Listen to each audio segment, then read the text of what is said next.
Hey everyone, welcome to the Sackhoff Show. I am your host, Katee Sackhoff. Happy Tuesday. And as always, thank you so much for joining us.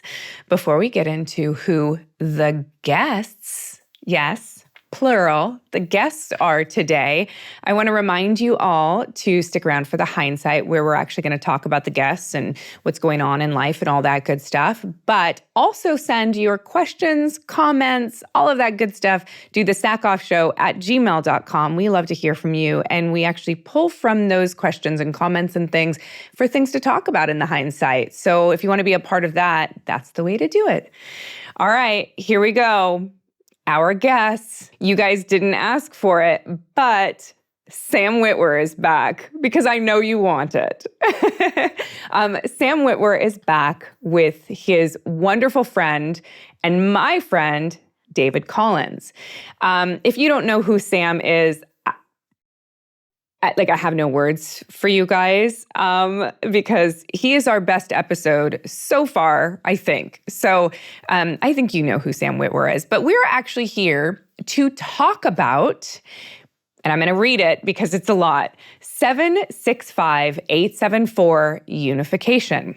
This is a short Star Trek film that Sam was a part of, as was David Collins. He was a sound engineer.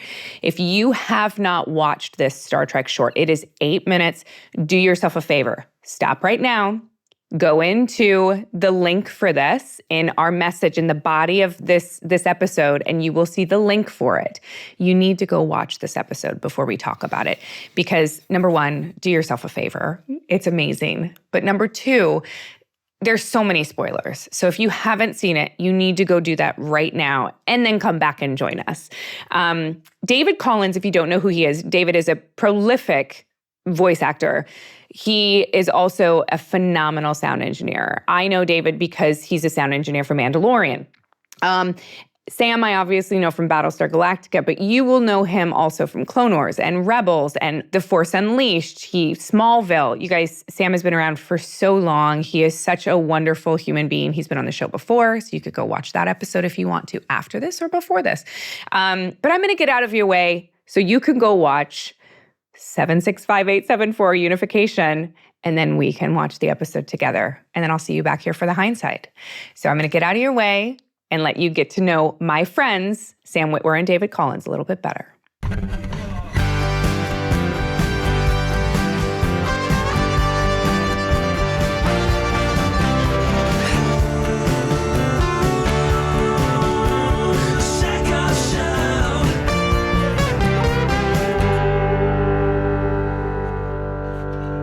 So when this project, and I'm going to say the number, I'm going to have to, so for you guys, I do this with everyone. As you know, Sam, I take notes and I take my notes and I write down possible questions. 90% of them never come up, but I usually do the research. With you guys, I've got very specific questions about this because anytime I talk about Star Trek or Star Wars, I don't want to sound like a complete asshole and have the fan base come after me and be like, you're not a real fan. You don't know. You don't know anything. No one's a real fan except me. Yeah. But when I reached out to Sam about 765874 Unification, because when I saw, did I get that right? No, it's perfect. Yes. Thank you. I reached out to you because it moved me in a way that I wasn't prepared for, because while I would consider myself a fan of Star Trek, and my dad raised me on Star Trek and it was always on in my house, I am not the type of person who knew that 765874 was Lieutenant Colt's serial number. Yeah. So I needed to write this kind of stuff down. So I don't think I knew that either, by the way. You did not? I had to learn that. Okay, good. No. But I it moved me as if I was one of those fans. Mm-hmm. That's, I think, what surprised me so much about it. And I immediately reached out to Sam and was like, what the fuck? We need to talk about this. And then when I found out that Dave Blass was involved and I found out that David was involved, I was like, oh my God, so many people that I respect and know and have worked with in the industry are involved in this project, which also doesn't surprise me. But first, I want to talk about how you guys met because I know you're like super good fans. But so walk me through that, and then tell me how the project came to you guys. Those are two very big questions. How did you guys meet? We'll start there. Sam, do you want to start? David, do you? Oh, well, look at us deferring to each other. Sure. we first met. We met on the phone first because we have a mutual friend that David grew up with, and so we met on the phone because we wanted to make this independent movie that I was writing. And then we met face to face at my cousin Mikey's studio in Northern California. And we had like all these people who, none of us had any experience. None of us had any resumes. Our director didn't really have a resume. I didn't have a resume. David didn't, Glenn was on that project. He didn't have a resume yet. None of us had resumes. But it turns out that everyone that was on that project pretty much moved on to do the thing that we thought we wanted to do. That director went on to direct awesome movies, and David and everyone on board was it was the right cast and crew. It was maybe the wrong time. We weren't ready for it. Can I interject? Make it now. I don't remember the movie being why we started talking. The way I was told about you was through my buddy. You were, I think, it just finished at Juilliard, and you guys had gone to school together. And finished, it was like kicked out. Oh, you're finished. Well, I didn't get into finished Juilliard. As in au revoir. Finished. Yeah. I didn't get in, and this mutual friend of ours actually was like, you got to get in. If they'll take me, they're going to want someone like you. They're going to want an actor like you, David, because that's what we grew up doing all of that together. And it didn't work out. It's one of the best things I feel like that happened to me because it gave me that sort of, I'll show you energy. And I pivoted and went off to do, music school and then got into Skywalker and that whole thing. But I was very curious about my friends' buddies at Juilliard. And Sam was a huge Lucasfilm Star Wars fan, but also I was working in Star Wars video games at the time. He's a huge gamer. And I just remember, Sam, you wanted to talk. Yeah. You just wanted to just say hi. And so we just kind of shot the shit a little bit. And it was a conversation about Star Wars and video games. And then Sam, this is back in the day where we're young, we have no money, and Sam was like, have you ever played Fallout? Have you ever played Medal of Honor? There's some of these games that I hadn't checked out. He just mailed his copies to me. Like, he had just met me, and he mailed his copies to me. I'm like, who is this guy? He's generous. He's fun. And we just became fast friends, I remember. And then I remember that film project happening within that year. But I don't remember you getting on the phone and pitching it. I just remember you just wanted to geek out. And that was you're right.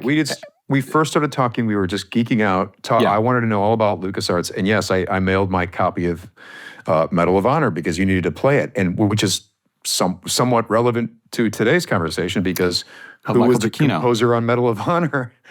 It was the first time I ever heard Michael Giacchino's music, who I ended up working with. We'll get to that story when we'll get there when the time comes.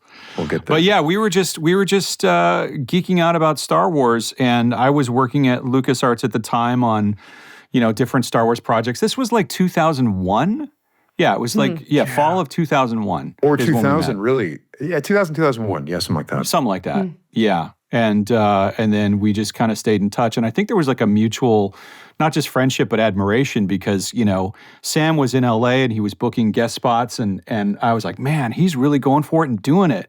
And vice versa. Sam was really interested in Star Wars and Lucas. And so we just had so much in common. And the technical aspects of creating things. I was always very interested in, how do you do, okay, hold on for a second. You're the lead sound on Republic Commando. Can you talk to me about that? How do you do that? Right. What is going on? Well, and that hadn't quite happened yet. But we were having a lot of those conversations. And so we just became really fast friends. And it was weird because we ended up, and we still to this day probably talk most days on the phone for a half hour or an hour or longer, maybe at least 4 or 5 times a week. And it's just been like that for 20 to almost 25 years. Wow. And we just kind of geek out about stuff and throw ideas off of each other and encourage each other. And Sam has been just amazing, amazingly supportive of my career and creative endeavors and vice versa. I mean, I remember when you guys were doing Battlestar together, we were talking and he was telling me how it was going, and it's just been exciting to have sort of a friend to just bounce all this off of in this crazy industry. And it's been like that for a long time. And, we always think of each other. Well, and much like in video games, when you're playing a 2-player video game, and there's often times where like you can't jump on that wall, but if you go and you hit X, your character will like boost the other, your partner who you're playing co-op with. Yeah. He can boost up on you and get to the wall, and then he can hit X and reach down and pull you up over the wall. This is what me and David have been doing for 25 years because he's the reason I ever got into Star Wars. He calls me up one day, and I was at my brother's rehearsal dinner. Oh, what's going on? Hey, I'm at my brother's rehearsal dinner. He's like, can you talk? I'm like, not really. He's like, sure you can. Get out of there for a second. I'm like, okay. So I'm in like a stairwell. And he goes, okay, so Darth Vader has a secret apprentice. I'm like, whoa, what? And this is after Revenge of the Sith, after Star Wars was, sort of like, we thought Star Wars was finished. Done. And he goes, Darth Vader has a secret apprentice. I'm like, what are you talking about? He's like, okay, forget I said that. I shouldn't have said that. Send me your headshot, your resume, and your reel. To which I said, what do you mean my headshot and my reel? I get the resume part. But if it's a video game, why do you need me to see my headshot? Why do you need the reel? He's like, it's crazy, dude. Character looks like you. I'm like, yeah, but why should that matter? And he's like, because we're doing something a little different. And then I sent my stuff in, and David, in a secret spy mission, snuck my headshot into the pile for the auditions for Force Unleashed. So that's how I ever got a shot to be in Star Wars. And because of Force Unleashed, that's why Dave Filoni hired me for Clone Wars. And that first Clone Wars part, The Son of Mortis, led to Dave hired me for Darth Maul and yada, yada, yada. But David was, through an act of sabotage, he snuck my headshot into the pile of people. And I did look like the character that they were designing. And then once they hired me, they scanned me and made the character look exactly like me. But at the time, video games weren't doing that, which is also, this is relevant to what we're about to talk about.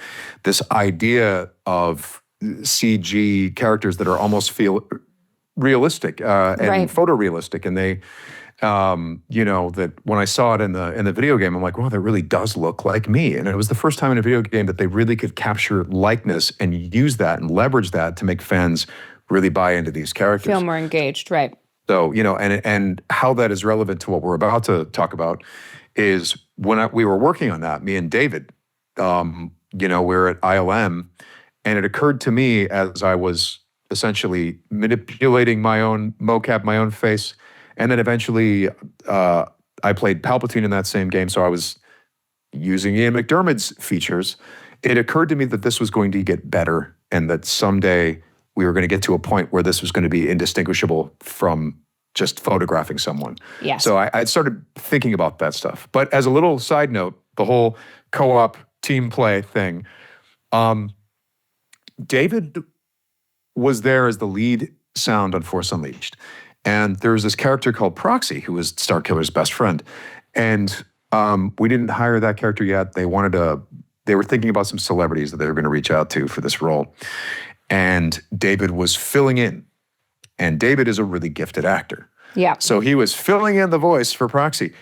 And he was hilarious. And the character really, really worked the way David was doing it, until eventually people started going, why are we recasting this? What's going on?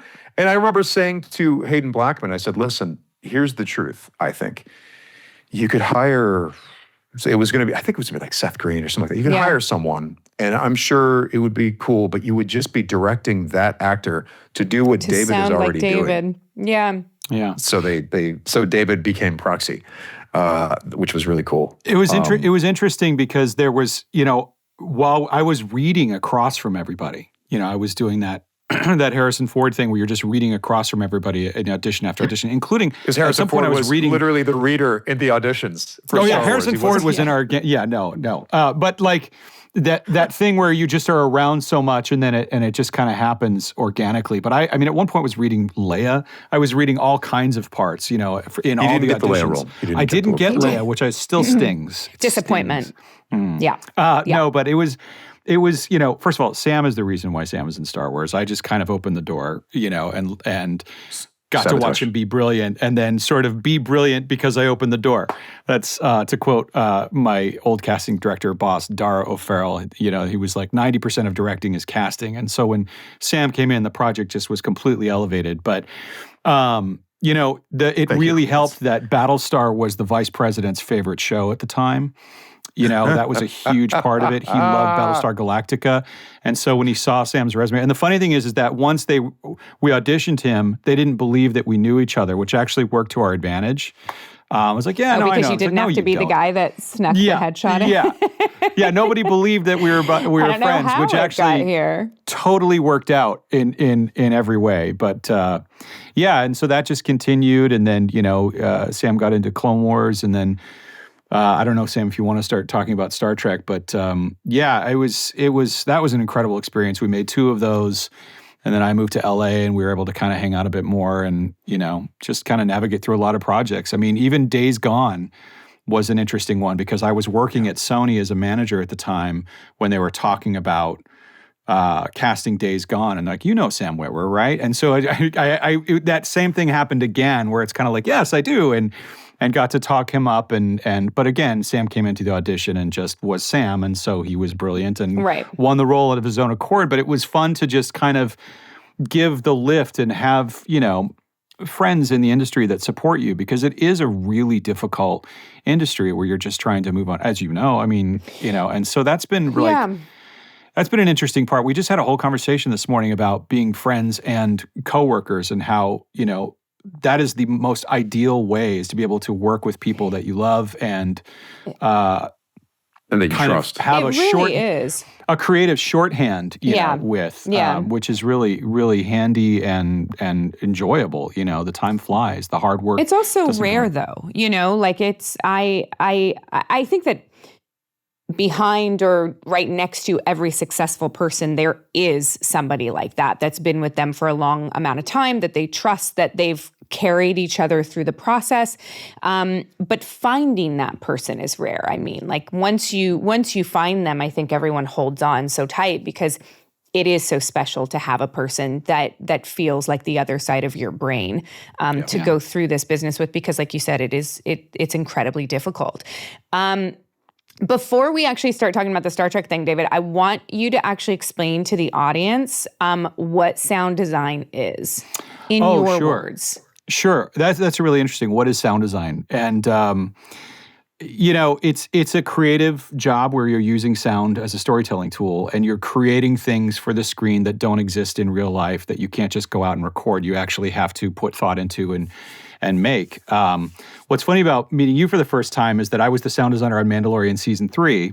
And so I'm so familiar with that story arc and those performances, you know, and everything that bo-katan was going through and Mando and Grogu in that season. And just using that season as an example, there isn't a giant turtle gator doesn't exist in nature. So I have to kind of design what that sounds like. You know, or you know, the sound of the blasters or you know, any of the creatures through that entire season. You know, that giant skiff on the surface of Mandalore. What does that sound like? It's part Star Wars, but part maybe Master and Commander. You know, these are kind of the thoughts that you have when you're designing, and people think it's a technical role, but you know, really, I think any person who is an artist has a technical side to what they do. That's just your craft. You know, you have to find your light and hit your mark and memorize your lines, you know. And so, yeah, there is a technical side to, you know, being behind the camera, of course, but really all of those disciplines are bringing their art and their taste to the screen. And I think really, you know, to use acting language, I'm really just trying to yes and what the director is doing on the screen. Yes, and this. Yeah, go ahead, Sam. David is a really good actor and also a really good musician and composer. So he brings that to his sound design. There's got to be a musicality to the sound design that helps tell the story. There's got to be a character to the sound design that helps tell the story. Right. So, you know, when you could, there are, you know, various ways of approaching that discipline. But David comes at it from a very painterly point of view. How do you enhance like David had said, how do you enhance what's already there, and how do you really bring that out, and how do you score it like music? And also, when do you have no sound? When do you pull everything out for a second, just to give the audience a jolt,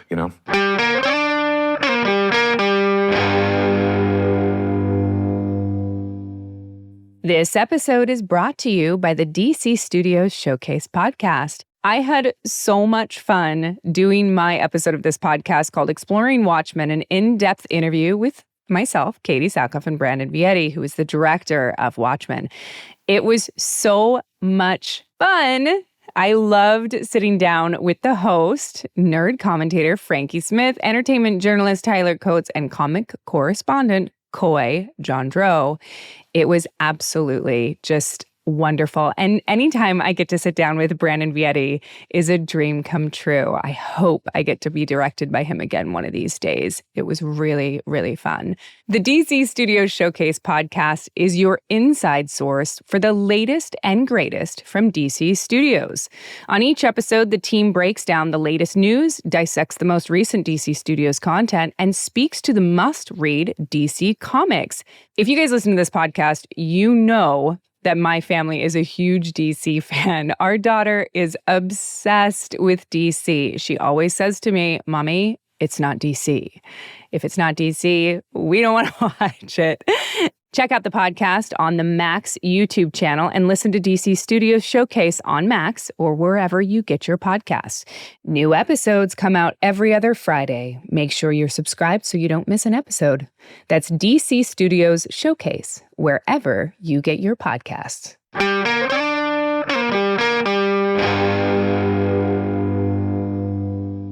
There is obviously a technical side to sound design, but the goal, from my perspective, for good sound design is that it should motivate emotion. It should pull emotion out from the audience, because that's the whole tool of it. So it is an emotional experience. Just in I don't know, like for talking about the Darksaber, did it sound different depending on who was using it? Like, was there a different tone to the Darksaber, a different sound, like when bo-katan was using it, or versus like Din Djarin, because it's easy for one person and not for the other?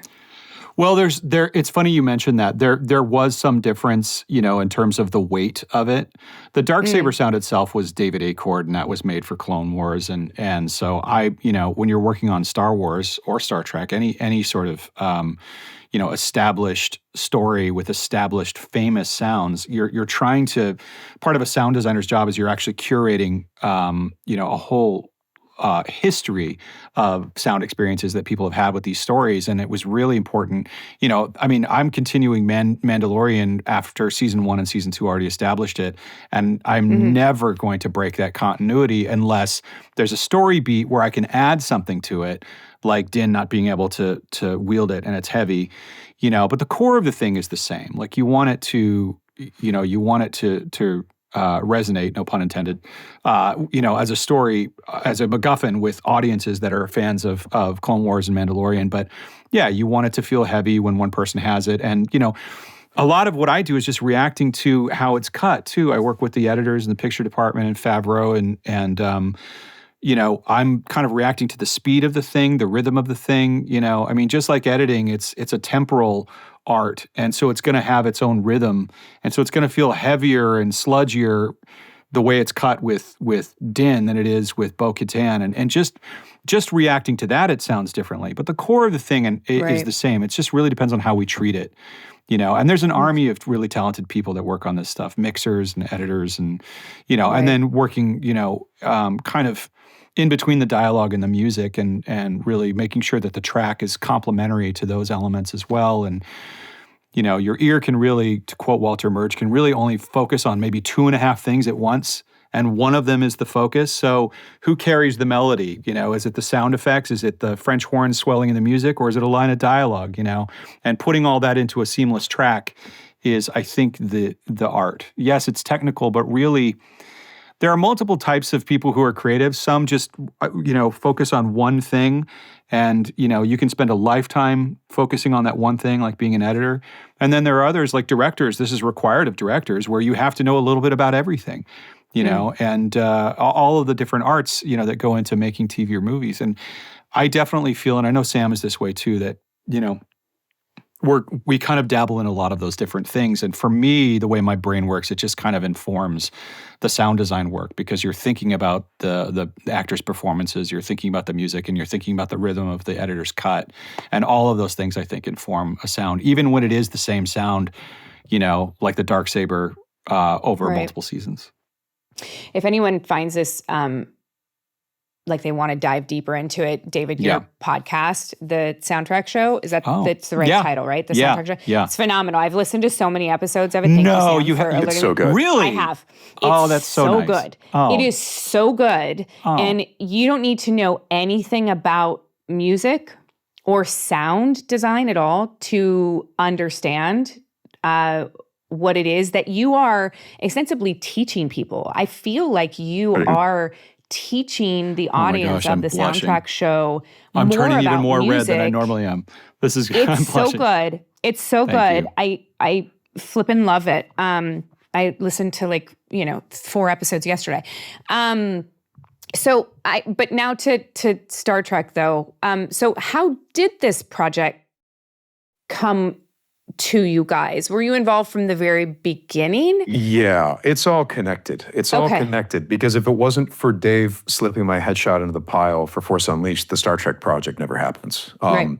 All of these things were it's bizarre how directly connected all these things were. But what happened was that Matt Wood over at Lucasfilm, Skywalker, Matt Wood, he's the modern Ben Burt. He's been with the company for 36 years, David? Is that right? Yeah. Matt? Yeah. And also a great actor, was the voice of General Grievous and all the battle droids. He's Grievous. He's the battle droids, you know? He's, what? How many times did Lucasfilm just pull from their stable of actual employees to be like, you can play the character? Often. Sounds like often, if not all the time. Yeah. Well, and there's a reason, the reason would be that in the same way that you tap your friends, I know what David is capable of across many different disciplines. So if we need something, he's going to be one of the first names that pops into my head. And yes, 1, I enjoy hanging out with the guy. He's my buddy. But 2, I need this to get done. I need someone to take care of this, who's going to think about this on a much deeper level than most, and certainly more than me. I need him to take care of this. So I think when Lucasfilm taps their own, there's both a loyalty and a very smart, I don't want to say self-serving, but to a certain extent, yes, because this would help us if we brought this person on the project. Yeah, you're hiring someone that can do the job, of course. That can do the job, exactly, and that's always the thing. So what happened was Matt Wood pulled me into a project that the conversation, funny enough, started hey, did you really mix your own record? Because I do music on the side. He's like, did you really mix and produce that yourself? I said, I did. He's like, did you have a lot of help? I'm like, I had some help, but I did it, and I was directing the whole process, and I brought in other ears to check my work. He's like, okay, even better. I'm going to bring you in on this thing we're doing, and unfortunately, it won't be another 10 or 20 years before I can say what this was, but the audience enjoyed it. What we did it. It took a long time. It was hard, and the audience was into it when we put it out. And I can't say what project it was. But it was a technical role that I had. And it was a situation where I said to Matt that I thought, he thought about this, because I said at some point, I'm like, there are certain things you guys are doing, and I think it would behoove you to have an actor in editorial advising you on these things. He's like, that's fascinating. We've never really done that. I'm like, yeah, because the tech, there's too much tech, and it needs a little bit more actor influence. Yeah. And we're losing the actor influence, yada, yada, yada. So he hired me to be the actor in editorial, and because I have some technical skills, I was able to do that. So then I left that, after that project, I brought out of that project skills that I did not have before the project. Then I was on Twitter, and I see this extraordinary post from this guy, Jules Urbach, who I had no idea who he was. And I see this post, and it's clearly an on-set thing, but it's Leonard Nimoy and Yeoman Cult. And I'm like, what is this? And I'm just like trying to look at, is this found footage from the original film? What am I looking at here? And I was so intrigued. It suddenly became clear to me, I think this is that thing I thought about years ago from Force Unleashed. Have we gotten there to where people can, we can digitally manipulate people's features in a way that's very, very convincing. And of course, there's deep fake and stuff like that. But this was a little bit different. And so I contacted him just out of the blue, like, hey, how did you do that? Or what is that? And he started talking to me and he said, yeah, I'd love to tell you all about it because we've been trying to get a hold of you. And I said, what do you mean? He's like, we've been trying to get a hold of you for an acting project. I'm like, okay. Well, I see what you're doing. I think there's some skills that I have from Lucasfilm. I want to show you something that we did. So let's all sign NDAs. I'm going to show you some stuff. And then you show me some stuff, and let's see if we can't do something cool. So we all showed each other things. And everyone, I know it's so vague, right? This is so clandestine. Yeah. So vague. Yeah. So vague. There's actually a part of the clandestineness of this that's going to solve a riddle that you've been trying, the last time I was on your show. That I've been trying to get you to tell me about? Yeah, there was something you were trying to figure out. And I'm like, I'm going to tell you about it now. God. So, okay. Yes. So basically, like, we started sharing our expertise with each other. Oh, you do it like that. Okay, well, I can enhance that with this process over here. And part of what I was bringing to the table is like performance, but also vocal stuff, techniques to make someone's voice close or as close to a character's voice as you would need. All these different things. So next thing I know, they have me over to their office. And there's like, and I go into this closet, do you mind putting on this wardrobe? I'm like, okay. And I look at this wardrobe and it's a replica of the captain's uniform from the motion picture, alongside other actual uniform pieces from the Star Trek movies. And I'm like, okay, why am I here? They're like, we think you're Captain Kirk. I'm like checking out my Cro-Magnon brow and my dark, broody features. And I'm like, I'm not Captain Kirk. I'm not Captain Kirk. I just said it. I'm absolutely not. I'm the wrong guy for it. And they're like, we think you're the right guy. And I'm like, oh, okay. Okay. All right, well, I look in the mirror every day, guys. So I put on the uniform and it fit really well. And I was like, well, that's kind of cool because I'm a Star Trek fan. So I'm like, I'm wearing the captain's uniform. Look at this. So then I walk into this room, I'm wearing the captain's uniform. We have this meeting and he's showing me all these pictures of things they've been testing on. And he's like, what we're working on is this real-time tech, digital prosthetics, which we use in conjunction with real prosthetics, and we create this illusion. And he was going through all these photos, and there was this one photograph of Shatner in this white suit, coiffed hair, and he looked really dashing. And it was in color, but it was clearly a photo from the movie The Intruder, which he did before Star Trek. Very terrifying role of his. It was like he played this awful racist who was looking to start trouble in the South. He's terrifying in that movie. He's an incredible performance. Anyway, I'm like, that's from The Intruder, right? And Jules laughs. She's like, oh, I've seen The Intruder. I'm like, dude, I'm a huge Shatner fan. And he's like, yeah, that's not from The Intruder, actually. I'm like, oh, well, what is that from? Because it looks like a really good quality image. So yeah, the Intruder would happen in the early 60s. He's like, that's you. I'm like, what? He's like, yeah, that's you from this show. And we just messed with your face. And I'm like, that's not Shatner? He's like, yeah, no, it's you. And then he says to me again, we think you're Captain Kirk. I was like, okay. So then he stands me up in front of a camera and he goes, can you say Captain Kirk things? And I'm like, as a matter of fact, I think I can. That's the way that would have come out of my mouth, Sam. Can you do some stuff that Kirk would have done, please? Could you do Star Trek stuff? I don't know what it is, but just do some Star Trek stuff. Just throw some Star Trek stuff. And it turns out that I a lot of those passages that Kirk has said are memorized, they're burned into my brain. So I think I did like the risk is our business monologue, and I did stuff from Star Trek the Motion Picture about, Enterprise is the only Federation starship that can stand in its way, the whole thing, and all this stuff. And then we did it, and then I went away. And then they started sending me some clandestine emails of them messing with it.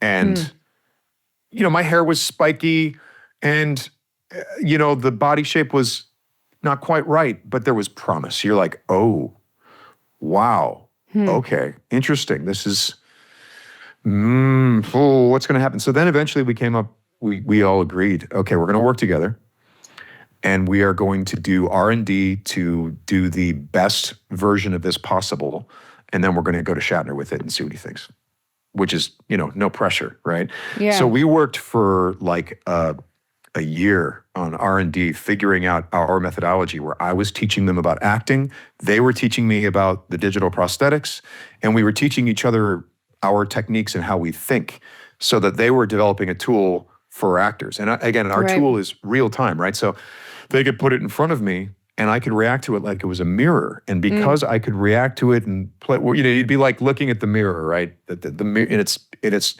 you see someone that looks like Bill Shatner, but you're like, it's not quite right. And you're like, okay, what is it? Well, and then you move your chest like this, and you're like, okay, that feels a lot better. That's interesting. Okay, and then you're talking, and you're like, it still feels wrong. Suddenly you start finding yourself talking like this and bringing a little bit more, and it just starts feeling more and more right. And then as you're doing it, your brain is rewiring itself to manipulate features that are not native to yourself. So in this process, then, were they actively filming it with typical cameras, or were you the entire time, throughout your entire process, were you able to look in that quote unquote mirror and change your performance as you were going, or did you get the performance perfected and then just act it like a normal job?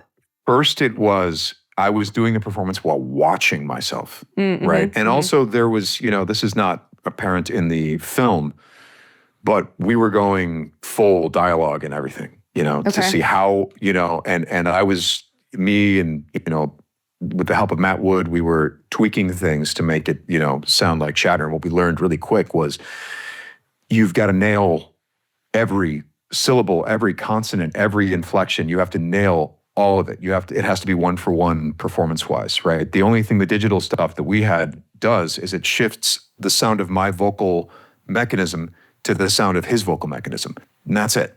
It does not help you with the performance. It doesn't make the dialect right. It doesn't do any of that. You have to actually perform it. Go for it. Well, I was just going to say, we had so many conversations while all this was happening, and it was fascinating to hear because it sounded like two things to me. It sounded like the actor process when you get put into a costume and makeup and you find the character once you're in costume and makeup, and the character starts to reveal itself in your mirror in your dressing room, and you start playing with it and doing screen tests. That's happening in real time, but also, the vocal mechanism is kind of like, imagine somebody builds the world's most amazing violin, and it's the most perfect violin you've ever heard, and it sounds gorgeous, and it's like acoustically perfect. It doesn't mean you know how to play it. And you play it and you still sound like a beginner. You don't actually have the skill yet. I went to the office and Sam put me in front of the rig, and it's very strange to see yourself. And then, I wouldn't have the right features or anything like that. So it's trying to map to my face. But anyway, anything that I did, it looked like me, but with a different face. And I'm like, well, that doesn't look like Captain Kirk at all. What Sam ended up crafting over the course of a year, by the time Unification came out, it was almost 2 years, wasn't it, Sam? Of R&D. R&D. By the time it came out, it was almost 2 years. It was a year and a half when we started shooting. That is a very carefully crafted performance after so much rehearsal and so many screen tests and so much working with that technology in order for him to create a character that has the illusion of being true to William Shatner's Captain Kirk. And watching that was fascinating. And as you're rehearsing, it occurs to you that this isn't good enough to just do scenes from Star Trek, because we've seen the scenes. You know what inflection, risk is our business. You know that he says it like that, right? So it became necessary to ask for some favors from some friends. And who's the best Star Trek writer I know? Ron Moore. So he wrote scenes, incredible Star Trek scenes with those characters. And we used those as rehearsal material, because it's like, all right, all right, great. You were able to get through this monologue from Star Trek. Can you do this monologue that you've never heard before? Yeah. And make us believe it's Bill Shatner doing that? Okay, you know? so then walk me through the process. So you get involved with Jules and his company. Is it OTOY? Otoy. Otoy. Okay, so you get involved with them, and you're putting the pieces together. To what end? Do you have any idea that you're trying at that point to actually make Unification, or are you guys just messing around, like maybe we'll do something? There's an objective. I mean, Otoy and Jules, he runs the Roddenberry Archive, right? Yeah. Along with Rod Roddenberry. And so that's a Star Trek museum. And by the way, go to their website. It is extraordinary. If any iteration of we have 28 different iterations of the Enterprise bridge spanning some 400 years of Star Trek continuity, and you can walk through these sets in real time. And our assets that we built for the Roddenberry Archive are so good that you could put them on an AR wall and shoot on those sets. That's crazy. So we have all of the bridges. We have Deep Space Nine. We have all of the Star Trek stuff, and we've scanned all these props from Star Trek. It is a big Star Trek museum, and so digital. But digital. It's a digital museum, yeah. So it's sort of an archive of the history of Star Trek. And because we are the Roddenberry Archive, it was necessary for us to inhabit the pop culture icon version of Captain Kirk. Now, if I'm Chris Pine or if I'm Paul Wesley, my job is to take it in a new direction. But as Sam Witwer playing Bill Shatner playing Captain Kirk, my job is to treat it like Captain Kirk was a historical figure, and to study him as if I was playing, I don't know, Winston Churchill, and be like, okay, he walks like this and he does this. Oh, and he has this little quirk that he does with his mouth, or that's the level of detail. And then it became necessary also, because if you were going to play Winston Churchill, you better read words that he created. So I started going through Shatner books and listening to his audiobooks, and I learned so much about how to approach that performance based on what he was saying about himself. Like, for example, there's two things I'll share with you. One, he talked about how he doesn't understand the concept of inner monologue. He understands, obviously, thought. He's a very thoughtful guy. He understands everything, that would be required of an emotional performance. But he says, I've never experienced an inner monologue, which he's like, I understand the concept that someone hears their own voice in their head, formulates what they want to say, and then says it. I don't have that experience. My inner monologue is my mouth, is my voice, is my speech. And at that point, you're like, that's Captain Kirk. If you look at all the dialogue that he's saying, he's inventing it the moment he's saying it. Yeah, it's not preconceived at all. Exactly. And he's standing next to a guy who's all inner monologue, Spock. And the contrast is really interesting. And so that was really interesting in approaching the dialogue. But then the other thing was the physicality. Just listening to him go pontificate about how beautiful the melding between man and horse, I sound like I'm talking about centaur, but no, like horseback riding. He loves horseback riding. He loves horses. He loves that experience. And I started realizing and watching his performances, not just Star Trek, and going, his physicality is always very upright, and his hands are out to balance. It's as if no matter what he's doing, he's on the back of a horse. His whole athleticism is based on horseback riding. Oh my God. And then you're like, and the captain's chair, that's a saddle. Look at the way he interacts with the way he sits, yeah. Yeah, and you start realizing these things, and you start understanding his physicality, how he moves, how he walks, how he runs, all of those things. So anyway, we were practicing all those things, and we were mainly concentrating on the original series version of Kirk. And then, which is easier for me because I'm roughly in his proportions from back in the day. Still took physical work to really nail the silhouette and all that stuff. But Jules then says, okay, we need Wrath of Khan and we need Generations Kirk for what we're about to do. And he starts pitching me this story, which my immediate reaction to the pitch was, no, I'm not doing that. No, we're not doing it. We can't do that. That's too risky. So in your mind, because that was the other question I had. unification exists for what purpose? You know, like obviously there is an audience for it. It's 25 million views. But what was it about the relationship between Kirk and Spock that was so iconic and that people have thought about for so many years? Because I have my own answer for this, but it's, you know, what was it that required this story, if you will?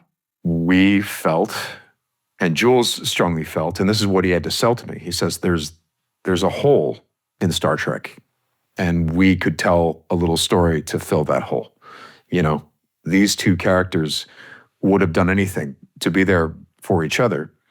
And he got the idea when we were interviewing Shatner for the archive, and Shatner was talking about Nimoy, and Shatner was talking about very personal things concerning Nimoy, and all about when Nimoy passed away, which affected him very deeply. Affected, I suppose, anyone who cared about that relationship deeply. I mean, my dog's name is Leonard, you know, because I found him shortly after that Nimoy passed away.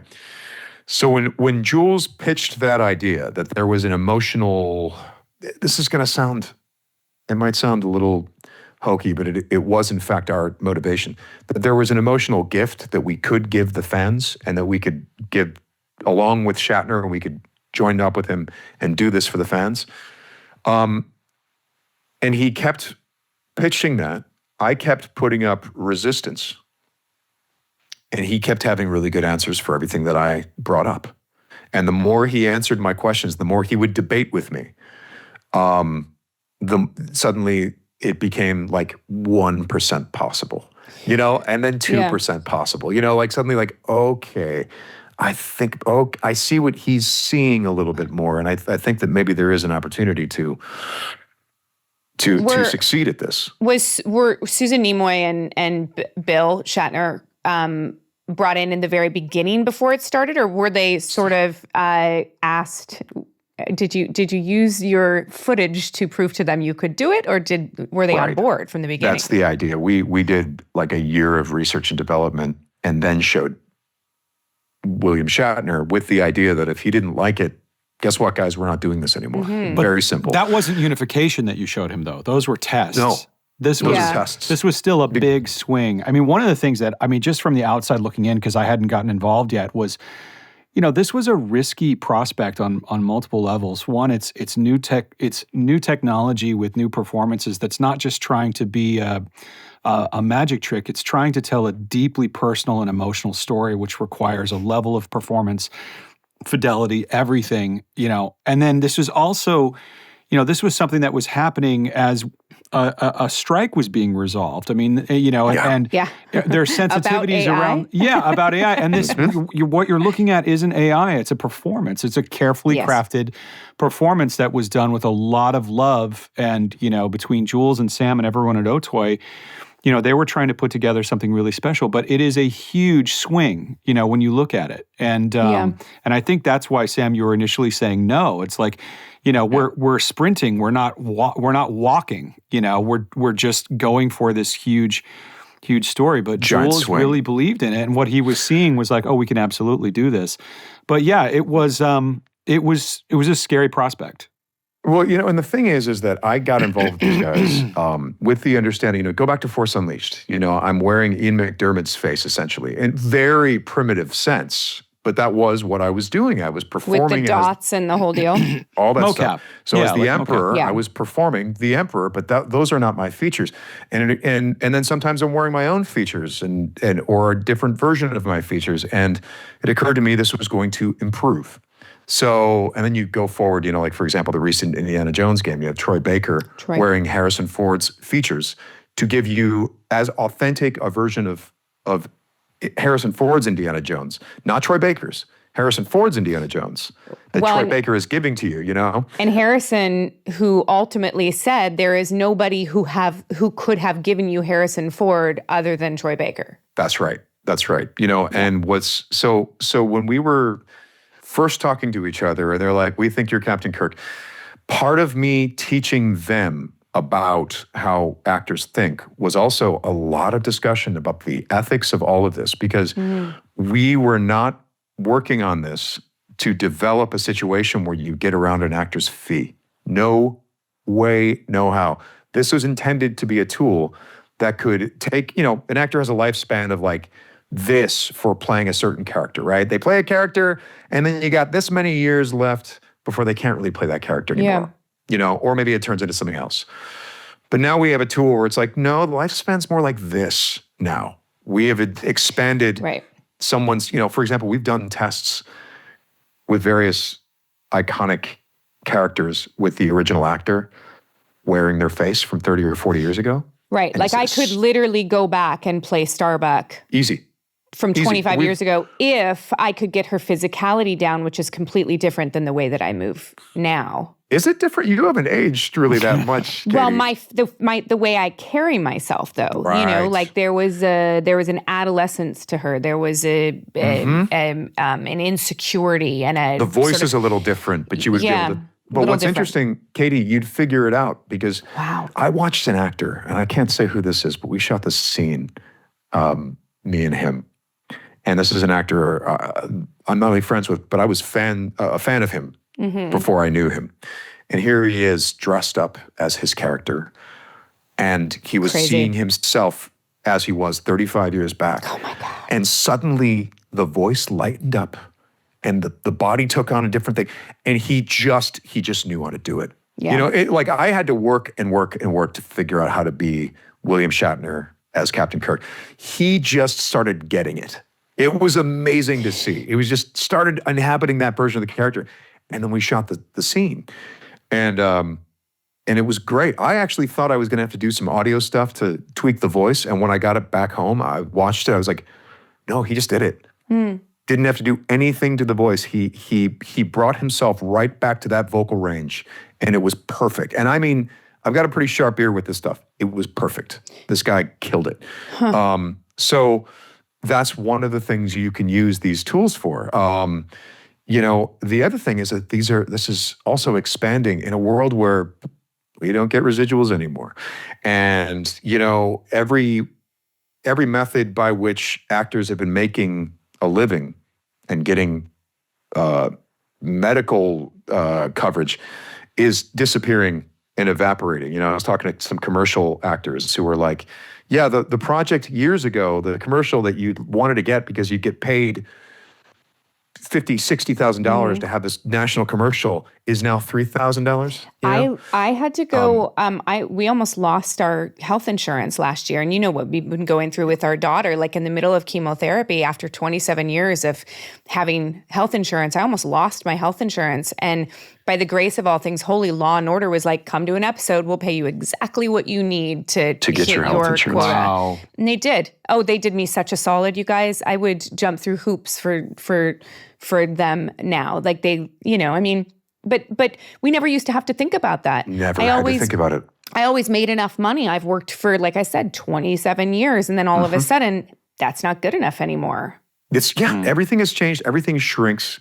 I saw a video on Instagram. This guy, the subtitle was, what it's like to be a series regular on a streaming series. He actually named the network, but I'm not going to name it. But what it's like to be a series regular on a streaming series, and it's just a video of the guy being like, no, we're really excited, because we just got picked up for a second season. The audience is really excited about us. No, there's extra sauce in there. They gave me extra because when I picked it up at the restaurant, they recognized me. But yeah, okay, thank you. And then he walks away. He was delivering Grubhub. Yeah. Which is what a lot of actors are having to do, is to find other jobs to supplement what should be, because some of the jobs that they're supplementing, you say these series roles, these are some of the most rare jobs in the world, and the sacrifices you have to make to get to the point where you even have a chance to get those jobs is huge.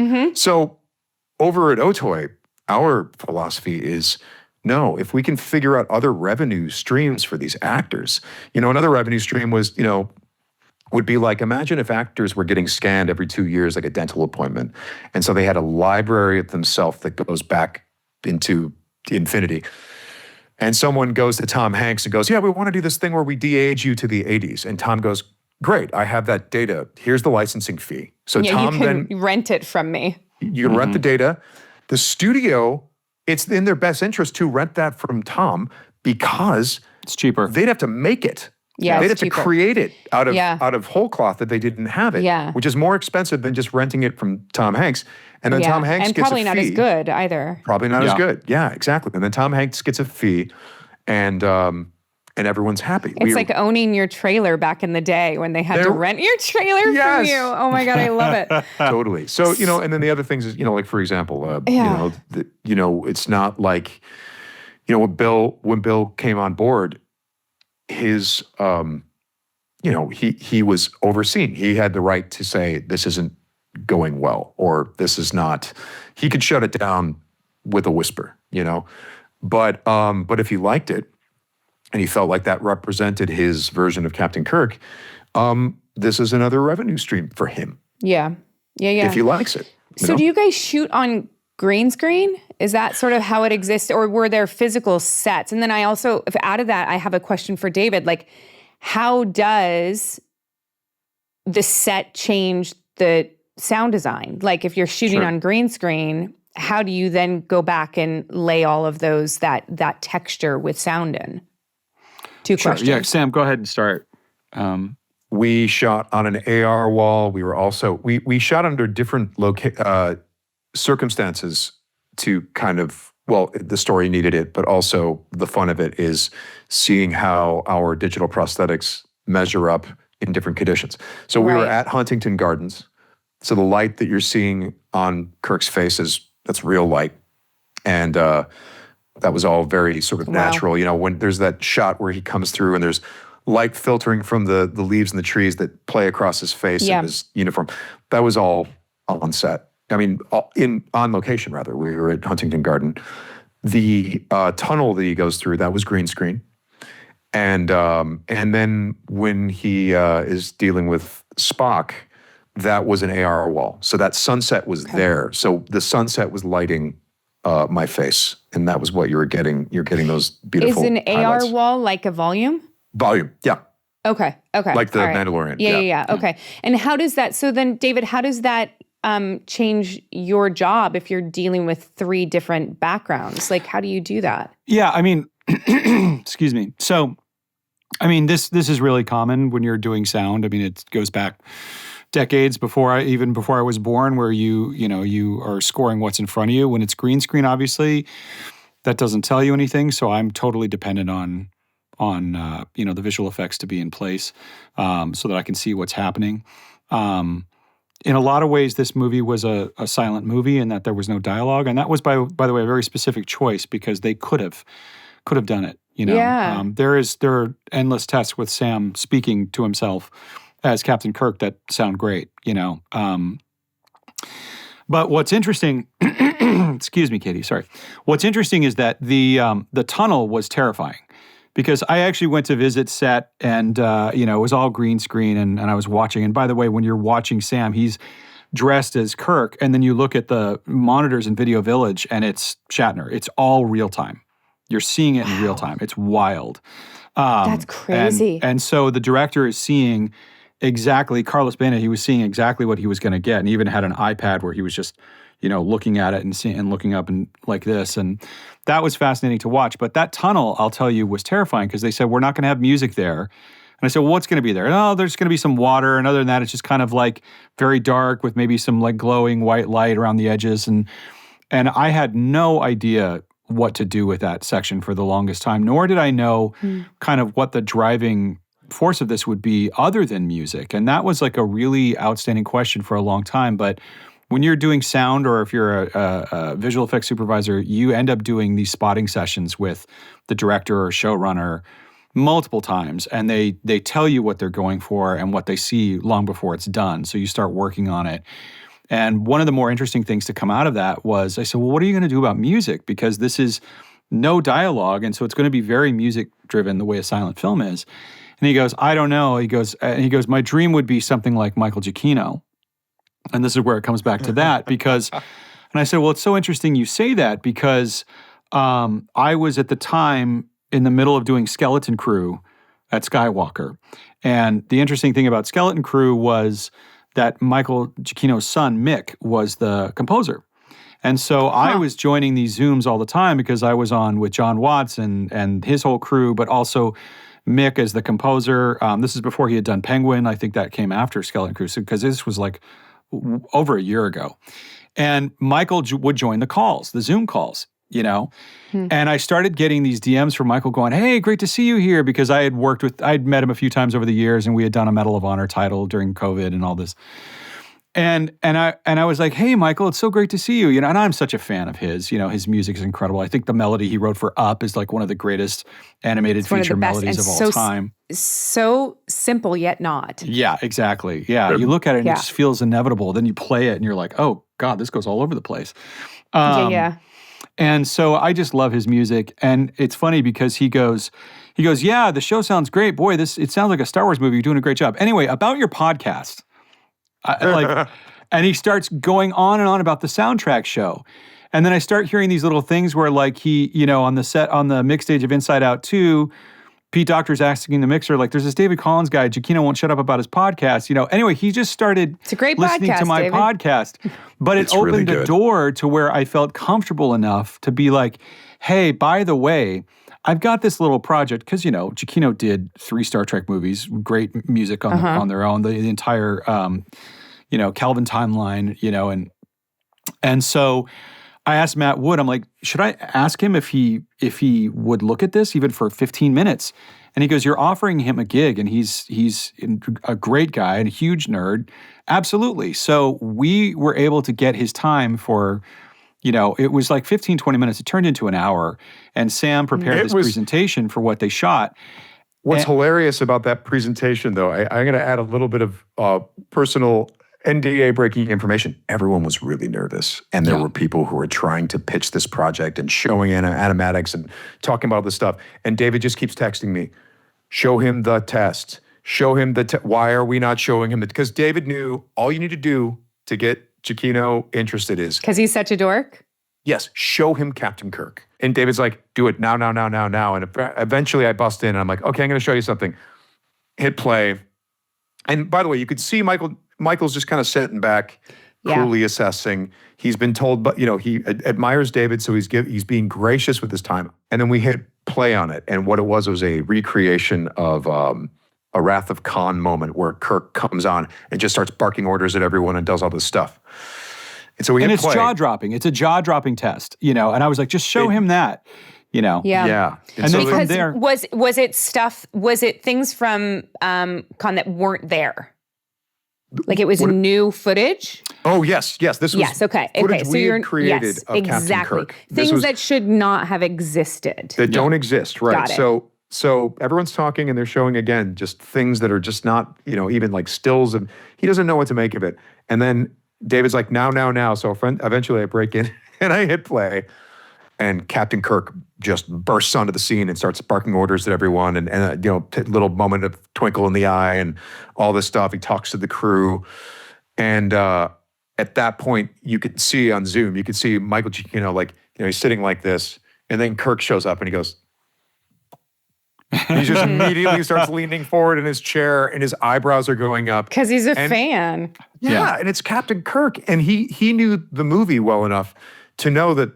I didn't totally follow exactly how it was said in the movie, but I was following what might have been an alternate take, Exactly. And so afterward, he's like, great, what would you like me to do?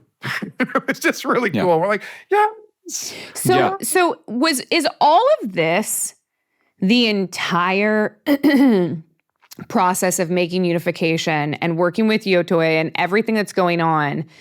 Is it literally like a big sizzle reel for the technology for other people to be utilized by more people? I can answer that. Sort of, except if you wanted to do a sizzle reel, we had one. You could do it a lot cheaper, and you could do it cheaper. Yeah. You could do it easier. Okay. It was definitely a fan statement, Sam, don't you think? I mean, it was Jules's expression of what because he is a Star Trek expert beyond Star Trek expert, and it's who he is. Extraordinary. And he had a very, very, he's like the very Filoni compelling. of Star Trek. He was saying things again.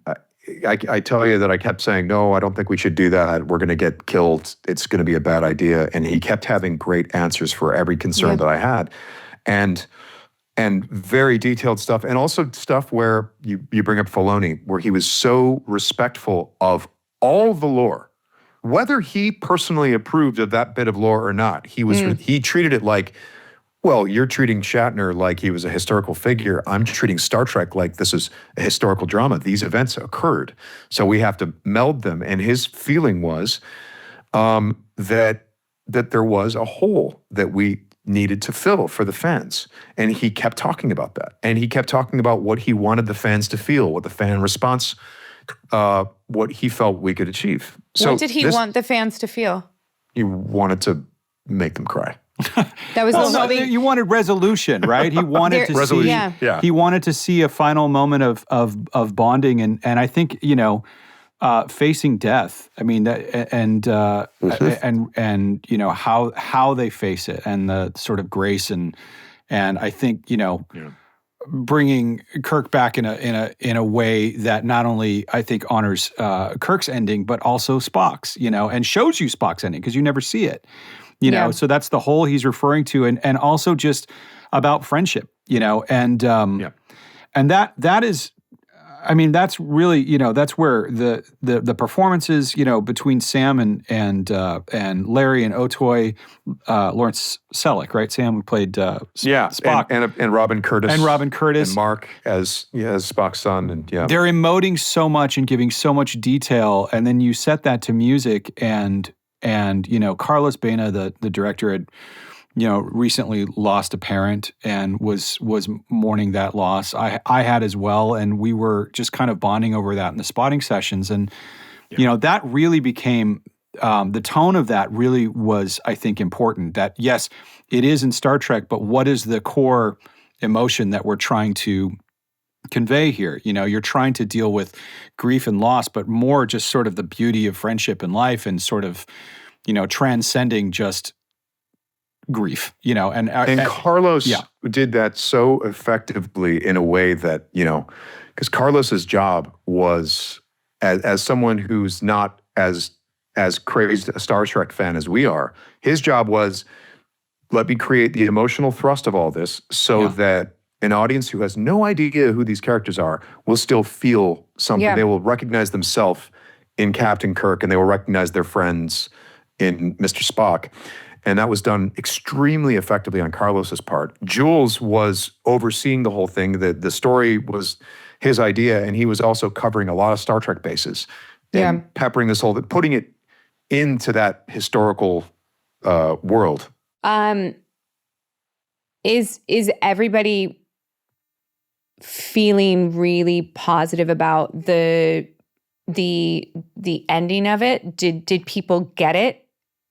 I haven't seen a subsect of anyone that seems like, why did this happen? It was overwhelmingly positive. Like you would watch reaction videos that start like this, and by the end they're just, kind of doing that. And I think there are a lot of reasons for it. And I think it's so clear to me, coming into it.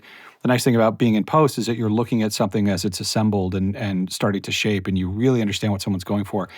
The care and love that was taken with these characters, it was not an undertaking that was done lightly. It was very much done with so much love and care, and you can just feel it in every move. And there's something too about that end scene where they gift joy to those characters in their last moments. And that is something that I think anyone responds to when you love characters that you grew up with. And in the case of like my mom was a Star Trek fan, your parents are Star Trek fans, like that is a big deal to watch, those last moments, but see, Spock raise his eyebrow and Kirk, recognizes the humanity, which is so loaded with this, half Vulcan, half human man and everything he's been through with the way he processes emotions or chooses not to show them, like all of those little details, and then ending with the for Leonard Nimoy right as the music cadences, like that whole thing is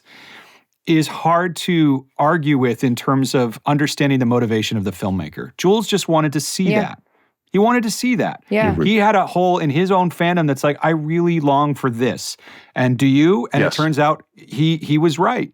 You know, he tapped into something. Why fan fiction exists, you know? Like people write what happened after. Yeah. Because we, you know, if something moves you and you feel invested in it, you want to know what happens after, you know, a lot of times. Yeah.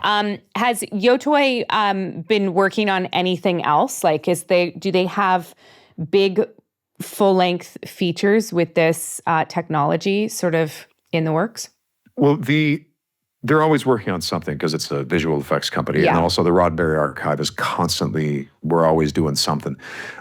In terms of if we'll ever do something like this again, it just, there's a lot of factors to consider, including not the least of which, you know, how does Bill feel about it? Does he feel like he would like to do something like this again? You know, so really, there are a lot of questions. But the way we approach it is from the perspective of people that love this stuff. So we are fully prepared to never do something like this again, or do something like this again. You know what I mean? But people have to.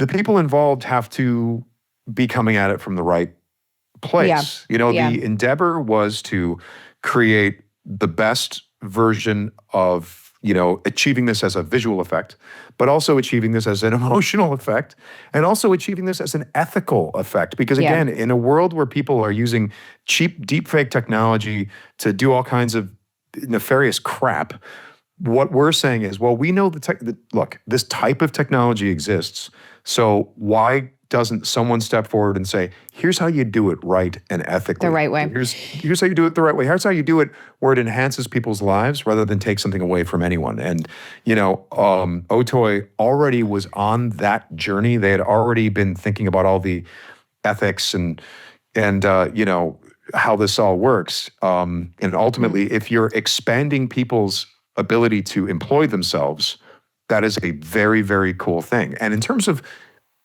you know, this type of project has been around for a while. You know, they've done it in Star Wars before, or they've done it in video games all over the place. Yeah. So we were just trying to do something a little bit different because, to my knowledge, I don't know that anyone's quite tried to create as deep an emotional moment for characters, and you're utilizing actors to portray iconic actors. Again, I cannot stress enough how much work goes into how difficult it is to recreate an iconic actor. Harrison Ford is 100% right where he goes, hey, you're money ahead if you just get someone like Troy to do it, because it takes a hell of a lot of work. You know, when I talk about that test with that one actor portraying himself 35 years younger, that is an infinitely cheaper, faster, and easier process when you have him doing himself, you know. Do you see another beloved franchise that you would like to see this technology used for, like, tomorrow? Golden Girls. Golden Girls, you and me maybe. Both, David. Golden Girls, yeah. God. Give me a break. Give me a break. Absolutely. I want Nell Carter back. I grew up with that show. There's actually a project that we're discussing. It's a short, and we will be using the digital and real makeup again in conjunction. And it's a situation where there was some assumption that perhaps we would do a thing where I would inhabit some actor's version of it, but they realized, they're like, you look so damn similar to the source material, we should just modify your features and go with that. And that's what I wish I could tell you what it is, but it's a well-known thing. But the actual comic book that it's based off of, I do actually look like the character. So they're like, no, we're going to use the tech to basically give you exactly his nose as opposed to roughly his nose. And we're going to do stuff like that, but we're not going to. It's Khan's Secret Apprentice. Let's just say it. It's Khan's Secret Apprentice. It's Khan's Secret Apprentice, and he looks just like the concept art. So I'm going to sneak him into the pile. Good. Yeah. Star Trek Killer is his name. Oh, nice. Yeah. Nice. It's very good. You guys and all of your clandestine bullshit. It's ridiculous. You can't tell me anything. We're horrible guests, fine. Katee. We're horrible guests. It's the worst. We can't tell you. We can talk about stuff we did, but who cares, Well, what's next? What's next, you guys? Speaking of this, Katee, you know what we should do? Katee, you should come to the office and we should do Starbuck. Oh my God, that'd be so much fun. That would be really fun. That would be amazing. That'd be so much fun. Because you have some of you have the tank top and everything still, don't you? No. What? Katee! I have my flight suit though. Okay, fair enough. But I think it's disintegrating. Wear it on the airplane and we'll come pick you up. With my helmet. With your helmet.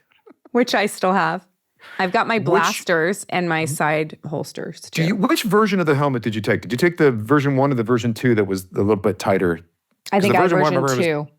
Version 1 was like... Yeah. Yeah. I remember. Yeah. Version 2. No, Katee, it would be because we... That'd be so weird for me. I talk about actors, the future we see where actors own their own likeness. That's the whole thing we're trying to achieve is to have there be enough precedent to where laws can come into existence where people own their own voice and they own their own likeness. That's really, really important to us. That's what we're trying to sort of push forward by demonstrating how this is all done. And making this a very actor-focused thing. But having said that, I have versions of myself that are younger, and we've de-aged me as all kinds of tests for our R&D. You should come and do it. It's so fun. It's really, really cool. I'd love to. Just out of curiosity. I'd like to see if I could do it. I bet you could. I bet you would be like, I get it. I know how it's supposed to go. Give me a glass of whiskey and a cigar, and I'll be right back into it. You guys, this has been wonderful. And seriously, David, the podcast soundtrack, the soundtrack show is like, it's so good. Oh, thank you. I know, I got to quit my job. I hear this all the time. I actually was on a mix stage mixing, I can probably tell this story. I was mixing the Bad Batch, which is, they're all behind me, the, Lucasfilm Animation. Yeah. And the director and one of the assistant producers were like, when are we getting more episodes? I can never get them out the door because I'm busy making Star Wars or Star Trek with Sam. And I'm like, I have to quit my job and start a Patreon and do this because it's so time consuming. It's so much research. And like, even the director was like, maybe you should. I'm like, dude, I'm mixing your show. Mixing your show, dude. Yeah. And we're still colleagues. It's fun to joke about that with him. But, he... yeah, I get that a lot, and I so desperately want to put out new episodes. But yeah, have you done Battlestar Galactica yet? I have not. Oh, but Bear McCreary, I'm a huge fan of Bears, and he's a friend of a friend. I don't know him, but it's a very small circle. I know someone, and yeah, you might know Bear. I know a guy. a guy. And his work on Rings of Power I like, and I mean he's just been going and going and going. He's incredible. And he doesn't stop. Yeah. There's so much. Like, even while Sam was doing all his R&D tests, I did the first season of Star Trek, the original series, did 4 episodes on that. Incredible. And then I think I've been preparing a Lord of the Rings 2 Towers episode forever. That's probably going to be the next one I do. But there's so many movies I love to it. do and TV shows. I highly suggest people check it out. It's so good. All right, guys. Thank you so much.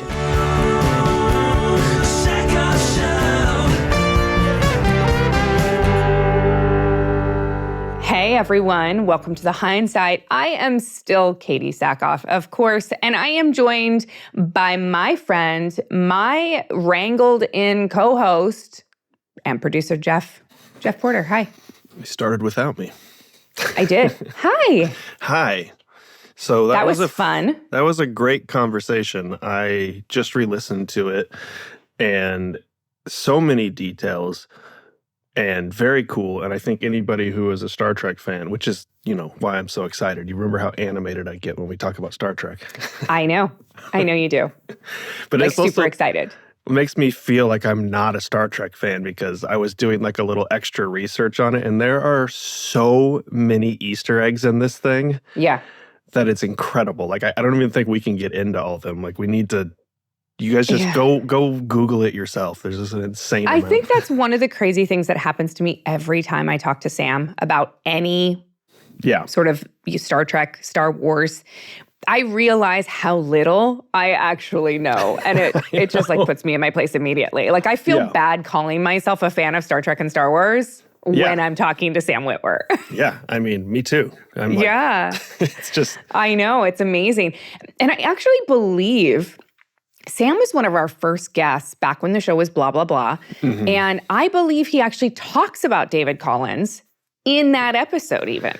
Yeah. They've been working together. What'd they say, like 20 years or something?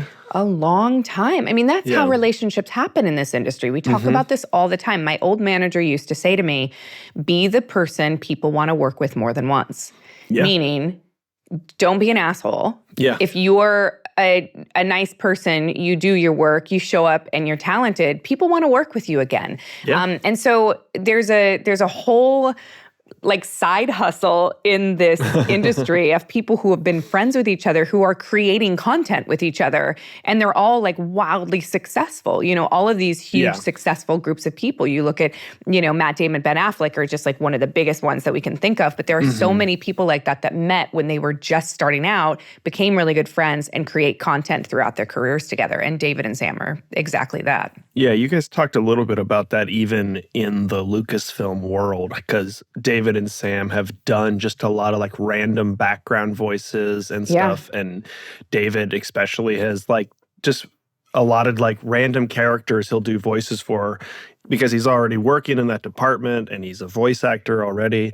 And I think it was really, it was really cool to just think that, you know, they're there making these things and they're like, you know, shouting down the hallway like, hey, we need a couple of stormtroopers. Can you guys come do this for us real quick? Yeah. I mean, that's amazing, though. I mean, it continues to happen when you do voiceover work. You know, that's sort of, people ask me all the time how I got into voiceover work. And I have to be completely transparent and honest about it and say, I really didn't mean to. You know, I was hired for Robot Chicken to play Starbuck, basically, and became friends with the guys. And then that subsequently led to Clone Wars, and then became friends with Dave. And then so voiceover work just sort of keeps finding me, if you will, because of the relationships that I've actually formed out of it. Are you saying that bitch pudding is the reason you're bo-katan?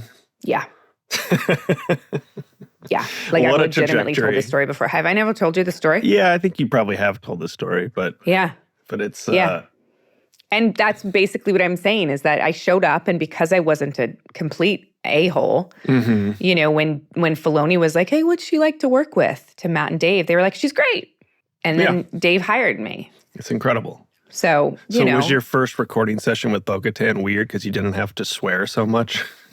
You know, my first recording for bo-katan, in all honesty, if I had to go back and try and remember, I don't know if I could. I mean, I don't know if I knew what I was actually recording at that point, other than I knew that I was a female Mandalorian. I knew that was rare, if it had ever happened. Not really, no.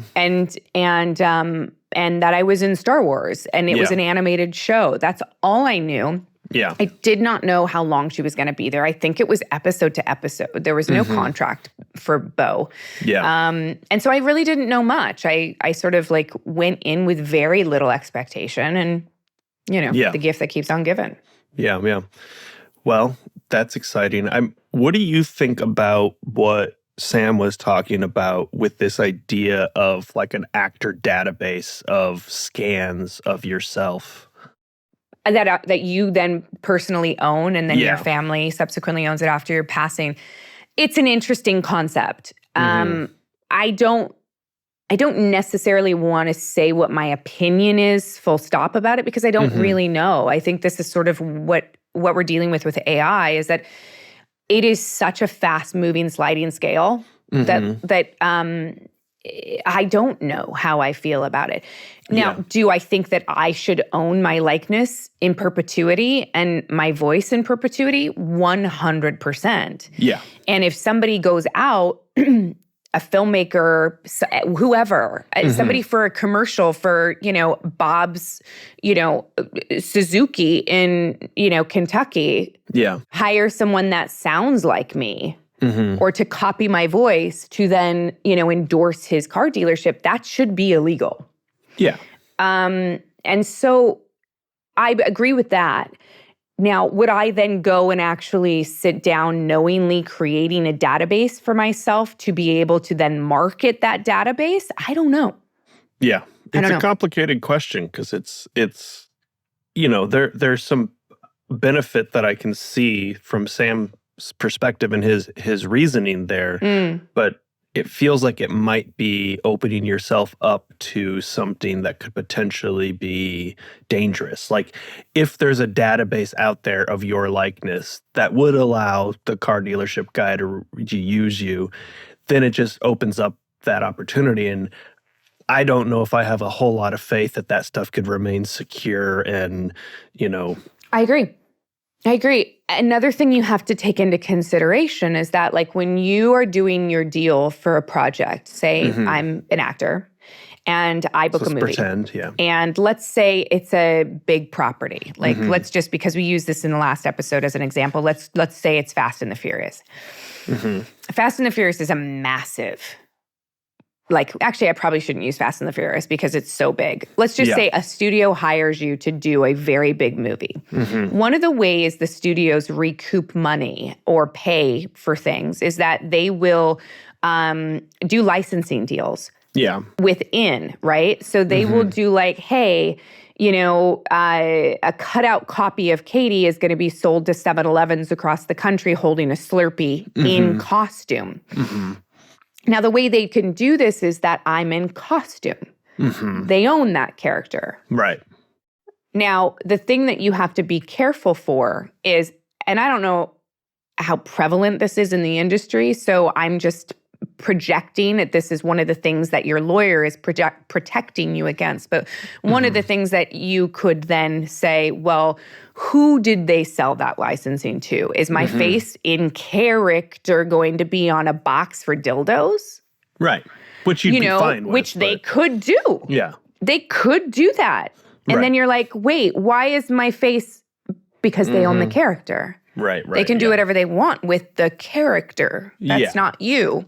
Yeah. So you have to be very, very clear in your contracts about morality clauses and what you will and won't allow your likeness to be used for and things like that.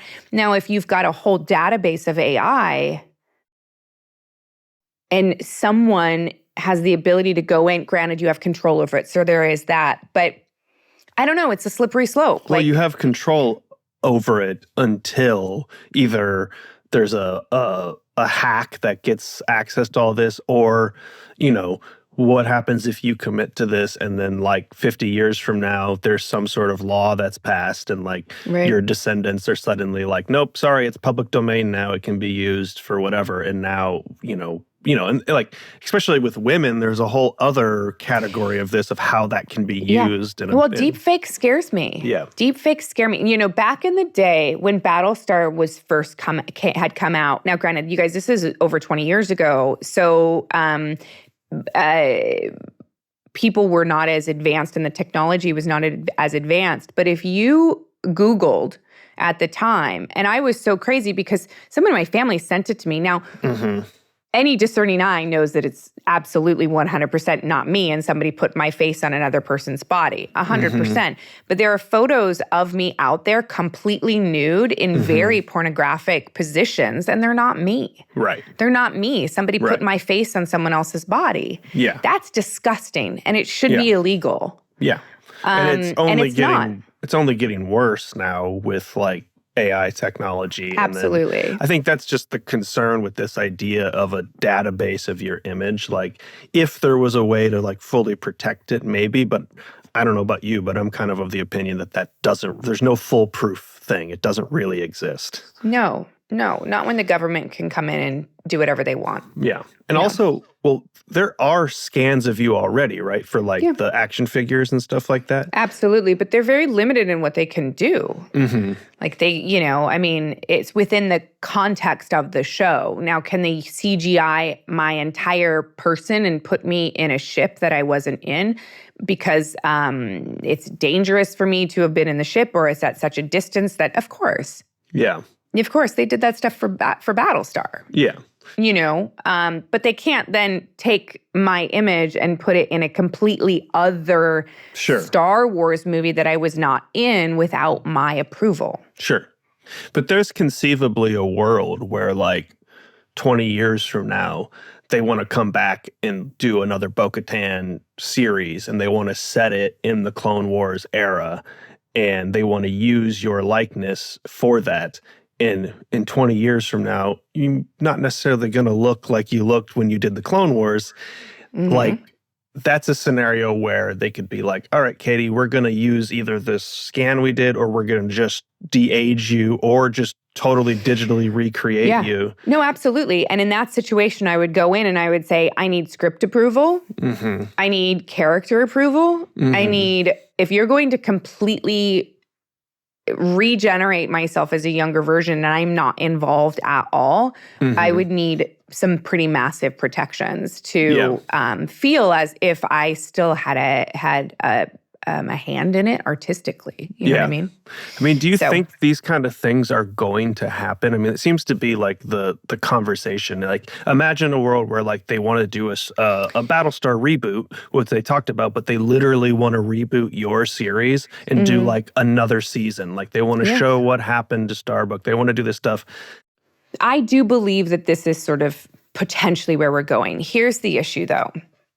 I have seen scripts written by ChatGPT. Yeah. They're not good. No, they're awful. They're awful. Yeah. I have seen, like, AI-generated actors pretending to act. It's not good. Yeah. Now, granted, is it getting better? Of course. But I do believe that as much as you can teach AI what it means to be human, it will never understand what it means to be human. Yeah.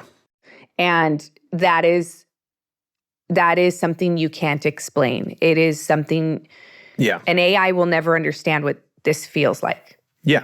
And this motion this feeling of what the palm of my hand feels like on my middle finger and ring finger, that may be a feeling that I bring into a character that I play at some point. Yeah. They will so you can't replace that. I don't think. I think that we're going to get to a point where it's pretty damn close. Yeah, I mean, I think this short to Unification kind of shows that the human element is super, super important. Like, this wouldn't work if Sam wasn't able to bring that performance to this character and all the work he did to try to understand that performance. You know, he talks very eloquently about understanding Shatner and what he brings to that character. Yeah. And I mean, another little detail that you guys mentioned that I think kind of got glossed over was in his prep for this, they had Ron Moore write some scenes of Shatner because they didn't want to just make up stuff on their own or, you know, God forbid, have ChatGPT come up with it. They wanted an honest-to-God Star Trek writer to write some stuff for them, and that helped him prepare for it. So, you know, having Ron involved, having Sam so dedicated to the character, having William Shatner involved as well to, like, bring that authenticity to it is the only reason why this really worked. The technology is amazing, but the human element is what really made it work. Yeah, for sure. I love that this podcast has gone so full circle that when Sam was first on the show, he was talking about working with Ron Moore on something super secret. Yeah, promises. That was 2 years ago, guys. Delivered on. Yeah, he mentions that in this episode that he was talking to you about something or talking to you about something he couldn't talk about. And this is it. This is it. This is it. And it, you know, I consider myself a Star Trek fan. I don't consider myself such a Star Trek fan that I needed this short. Yeah. But it moved me to such an extent that I watched it 3 times. Yeah. You know? I think for anybody that is missing the context, because if you're just sort of a casual Star Trek fan, just the basics of this is what happens after Star Trek Generations when Shatner when Kirk dies. Yeah. See, they're so tied together that I can't separate them. But when Kirk dies at the end of Generations, this is meant to be the conclusion to the story between him and Spock's characters, because we never really got that in the show or in the movies what happened or the after show or anything like that. And even though, do you know that Shatner wrote a book where Kirk comes back to life? No, but it wouldn't surprise me. Yeah. I don't know. I don't think it's canon, but he has a book where he brought him back to life. God. I love that. I know you have to go, Jeph. We've got literally 4 minutes till you have to go. So we have no mail sack. No. But no mail sack today. But let's do a fan question, though. Yeah, let's do a fan question. What were you going to say? I was going to say, if anybody has thoughts on Unification, let us know, because I know there are a lot of Easter eggs in there that we missed. If you have any questions, maybe you could pass them on to Sam, and we can see if he'll answer. You guys, I picked another one, and I don't really like it. I feel like we need to go a little harder. The light blues are so fucking easy. Yeah. They're not even thought-provoking. Okay, here's one. What's your favorite weird smell? My favorite weird smell. Oh my Yeah. God. Do you have an answer for that? We talked about smells on our last hindsight. Yeah, but like weird smell, like something that gets you, like that you like. I love the smell of paint pens. But like when they're really strong, we're like, I could probably huff them. Yeah. It's funny because my brain went to gasoline right away. I love gasoline too. I love that smell. It's funny that our like weird smells are like the thing that is not good for you to smell. Yeah. But other weird smells, I don't know.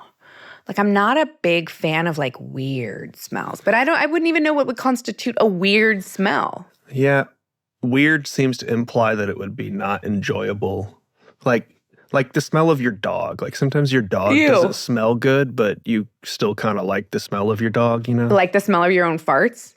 There you go. That's one. Everyone seems to love the smell of their own farts. I don't know if love is how I would describe it. I think I can tolerate them. But it's not like I'm like, ooh, God, thank God. I want to know if anyone has different answers than what we've just come up with. Because to me, those are the only three that I would be like, oh, yeah. Yeah. So I'm curious. All right, you guys, thank you so much for joining us for this wonderful episode today. Mm-hmm. Today is what? April what? When does this air? The end of April? 29th. April 29th. So we're heading into May. And it's going to be a good one. I will see you next Tuesday. And that's what's up. Wait, I got to do this time. I can only do it on one hand. I can't do it at all. I have to twist my hands like this. Is it thumb? It doesn't. That's as good as I can get. Or is it thumb The pinky in? won't come back in. Yeah, I can't do this one. Pinky won't. I can do it on one. Anyway. I gotta wrap it. If I booked myself, I wonder if they've got a trick. Like if there's a trick like to teach. You know what I mean? Finger together. I can't do it. This should just be like a slow fade out at the end of this episode. Just us trying to do that. Yeah. All right, you guys. See you next week.